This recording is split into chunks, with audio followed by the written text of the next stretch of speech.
नमस्कार, स्वागत आहे आपल्या यूट्यूब चॅनलवरती। आज आपल्याला करायचे आहे इंद्रायणी तांदळाची खीर। तर त्यासाठी हे इंद्रायणी तांदूळ घेतलेत मी। खीरीसाठी साहित्य मी तांदूळ 4 चमचे घेतलेत। 4 चमचे तांदळासाठी 4 बदाम घेतलेत, 4 काजू, 2 विलायची आणि 2 खजूर घेतल्या। त्याच चमच्यानी 4 चमचे साखर घेतली। 1 कप दूध घेतले साई सकट।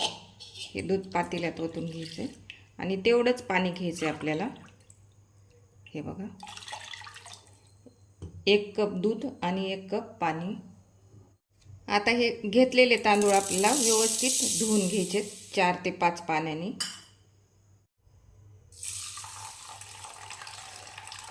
आता हे 5 पाण्याने मी स्वच्छ तांदूळ धुवून घेतलेत। गॅस चालू करून कढई गरम करायला ठेवली होती। तर कढई गरम झाली, त्यामध्ये धुतलेले तांदूळ टाकून घ्यायचे। तांदूळ आपल्याला व्यवस्थित भाजून घ्यायचे। तर तांदूळ भाजताना मी तेल तूप काहीच टाकलेलं नाहीये। हे असेच फक्त धुतलेले होते आणि धुतलेले तांदूळच भाजून घ्यायचे। तर इंद्रायणी तांदूळ असल्यामुळं चिकट होतो तो, पण नंतर सुट्टा होतो। असं फुल गॅसवर व्यवस्थित आपल्याला तांदूळ कलर चेंज होईपर्यंत भाजायचे।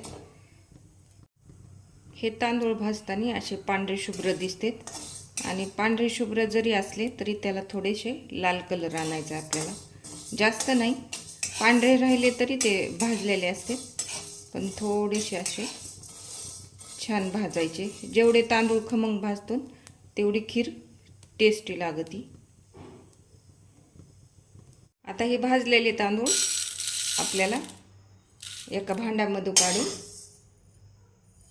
भिजू घालायचे। छान लाल भाजल्यामुळं त्याला जास्त वेळ नाही भिजवले तरी चालतंय, एक 5 मिनिटं भिजते। तांदूळ भिजेपर्यंत आपल्याला हे काजू, बदाम, परत विलायची, खजूर बारीक करून घ्यायचे।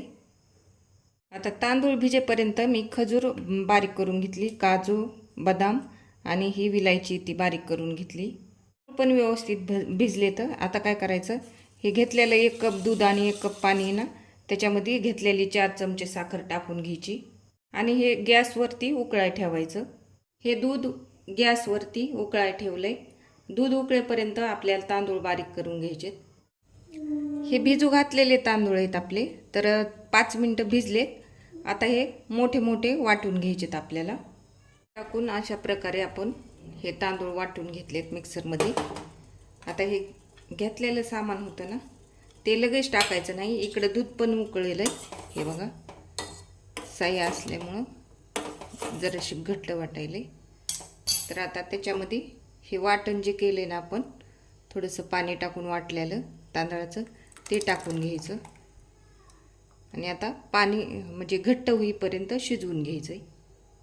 तांदळाचं वाटण टाकल्यानंतर उकळी येईपर्यंत गॅस फुल करून घ्यायचा, म्हणजे नंतर शिजायला वेळ लागत नाही।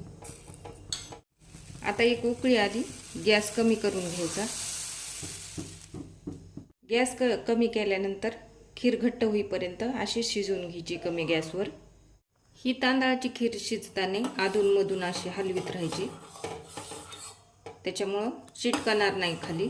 आता ही घट्ट होत आली आपली खीर। ह्याच्यामध्ये हे घेतलेले काजू, बदाम, परत खजूर हे टाकून घ्यायचं। विलायची पावडर, आपण जी विलायची केली ना बारीक ती, आणि मिक्स करून घ्यायचं। हे आता घट्ट झाली खीर, तर थोडीशी 2 मिनिटं हे सगळं शिजवून घ्यायचं एकत्र। 2 मिनिटं व्यवस्थित खीर शिजवून घेतली आपण। जास्त घट्ट पण नाही आणि जास्त पातळ पण नाही। जास्त वेळ शिजवली तर ह्याच्यामध्ये जी खजूर टाकली तिचा लाल कलर खिरीमध्ये उतरण, त्याच्यामुळे गॅस बंद करून घ्यायचा। आता तयार आहे आपली इंद्रायणी तांदळाची खीर। व्हिडिओ आवडल्यास लाईक करा, शेअर करा आणि चॅनलला सबस्क्राईब करा। थँक्यू।